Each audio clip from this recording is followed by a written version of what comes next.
دل کرتا ہے کہ اچھے چیزوں پہ ختم کیا جائے، حالانکہ کوئی اتنی اچھی تینوں فرنٹس پہ سیاسی اس پہ بھی بہت زیادہ بری خبریں ہیں کہ آپس میں سب دست و گرباں ہوئے میں ہیں، پولیٹیکل پارٹیز لڑ رہی ہیں، اداروں کا بہت برا حال ہے، پارلیمنٹ تقریباً مفلوج ہو کے ریلیونٹ ہو کے رہ گئی ہے، لوگوں کو بہت شکایتیں رہتی ہیں عدلیہ پہ، اور تھانوں کا نظام، کچہری کا نظام جو ہے بہت زیادہ شفاف ہو گیا ہے، لوگ بہت اس سے تنگ ہیں۔ اس کے بعد آپ کی سیکورٹی سچویشن بڑی خراب ہے، بارڈر پہ سچویشن آپ کے مشرقی اور مغربی پہ سے کوئی اچھی خبریں نہیں آ رہی ہیں، سب سے زیادہ اکانومی کا ہے، مگر کیا کریں، امید پہ دنیا قائم ہے، اور سال اچھے نوٹ پہ اینڈ کرنا چاہیے، اور اس امید کے ساتھ کرنا چاہیے کہ نیا سال جو ہے اس سے خدا کرے کہ بہتر خبریں آئیں، ہماری یہ مشکلات آسان ہوں، اور مجھے یہ بڑی ایک امید ہے کہ پاکستانی قوم ریزیلینٹ قوم ہے، ہمیں بڑا حوصلہ ہے، اور یہ صدیوں سے ہمیں عادت ہے کہ ہم نے اس خطے میں دیکھیں نا آپ، ہزاروں سالوں سے انویڈر آتے رہے، لوٹ مار کرتے رہے، قحط آتے تھے، طوفان آتے تھے، تو ہاں اس خطے کی ہماری جینز کے اندر برداشت ہے، اور بس امید یہ کی جاتی ہے کہ ہم یہ ریزیلینس برداشت کرتے رہیں اور پاکستان قائم و دائم رہے، آمین اور آمین۔ حالات میں بہتری آئے۔ یہ میں تقریر کرنا چاہتا تھا۔ آپ کا ویسے سال کیسا گزرا؟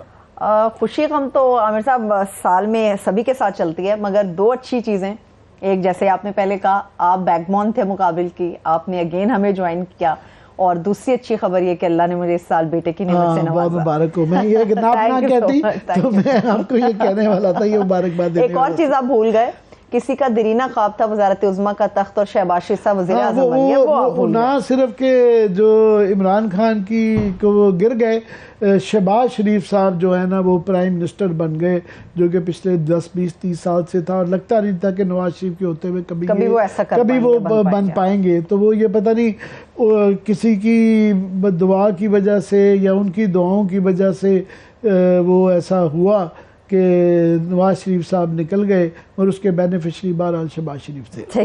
ٹھیک ہے، اچھا میں اپنی ناقص رائے کے اوپر عامر صاحب آج بھی قائم ہوں کہ تحریک انصاف استعفوں کو لے کر شاید ایک قدم پیچھے جا رہی ہے، کیا آپ آج بھی آج کی ملاقات کے بعد بھی اس بات کے اوپر قائم ہے کہ 2 قدم وہ آگے جا رہے ہیں؟ نہیں، استعفے اصل میں یہ ہمارے جو ٹاک شوز کے دوست ہیں ان کے پاس جو ہے نا کئی دفعہ خبریں، کچھ دن ایسے ہوتے ہیں خبریں نہیں ہیں۔ آج کافی لوگوں نے تو نئے سال کی یہ آخری شو سمجھ کے کچھ نے سارے کا جس طرح ہم نے پورا پروگرام اس پہ کر دیا، اچھی بات ہے پورے سال کا۔ کچھ نے نجومی بٹھائے ہوئے تھے کہ نجومی کیا کہتے ہیں، خود نجومی، آپ نے کوئی نجومی میں کیا جو کہوں، آپ کی اور ہماری ایک بڑی فیوریٹ جو نجومی ہیں، وہ ایک نام نہ لیں، نام نہیں لوں گا، وہ پاکستان کی شاید سب سے بڑی نجومیوں میں سے ایک نجومی ہیں۔ تو میرا کیا ایمان رہے، اور وہ آج ٹی وی پہ 2-3 جگہ پہ نظر بھی آئیں کہ انہوں نے کہا تھا عمران خان جو ہے اس کی ہاتھ میں طاقت کی لکیر نہیں ہے، یہ کبھی وزیر اعظم نہیں بن سکے گا۔ تو ابھی وہ دوسری دفعہ بھی بننے کا اس کا امکان ہو گیا ہے، اور آج بھی وہ دھڑلے کے ساتھ جو ہے نا پیش گوئیاں کر رہی تھی کہ آئندہ آنے والے مسائل میں کیا ہوگا، ناراض ہوگی، پتھر مارے گی کل مجھے۔ بہرحال مگر یہ ایک نان ایشو ہے استعفوں کا، وہ ظاہر ہے وہ تنگ کریں گے، یہ فلانا فلانے سے ملا، فلانا فلانے سے ملا، بنیادی بات یہ ہے کہ وہ تنگ کرنا چاہتے ہیں، مگر استعفے قبول ہونے سے یا نہ قبول ہونے سے سیاست پہ کوئی اثر نہیں پڑتا۔ فرق پڑتا ہے پنجاب کی تحلیل سے، جو وہاں پہ جو اسمبلیاں اگر تحلیل ہو جاتی ہیں وہ ایک بڑا دھچکا جگتا ہے کہ ایک جو ہے نا ٹرک کی بتی جس کے پیچھے سارے ٹاک شوز لگ جاتے ہیں، لیٹ سے کہ وہ قبول بھی ہو جاتے ہیں، کیا فرق پڑے گا؟ وہ جو دوبارہ وہ بائی الیکشن جو اس کے بائی الیکشن ہوں گے، بائی دا وے اس کے کوئی دوسرے الیکشن تو نہیں ہوں گے، وہ الیکشن اس کے ساتھ وہ مل جائیں گے، مگر اس کے ساتھ اسمبلی کے اندر تبدیلی نہیں ہو پائے گی، کیونکہ وہ اتھ نہیں لیں گے، اور اس سے وہ دوبارہ آئیں گے تو وہ دوبارہ تو نہیں آنا چاہیں گے۔ سو لہٰذا اس کو اوورلی لوگ ڈسکس کر رہے ہیں، ایک چٹپٹی چیز ہے کہ فلانا فلانے سے نہیں ملا، کیا ہوا، وہ ایک بندہ جا رہا ہے کہ 10 بندے جا رہے ہیں، یہ خبریں آ رہی تھی کہ 3-4 لوگ ٹوٹ گئے ہیں، پھر انہوں نے ویڈیو چلا دی کہ نہیں وہ ٹوٹے نہیں ہیں، ویڈیو ہے، یہ ایک طرف غلط لگایا ہوا ہے۔ میں چاہ رہا تھا کہ آپ مجھ سے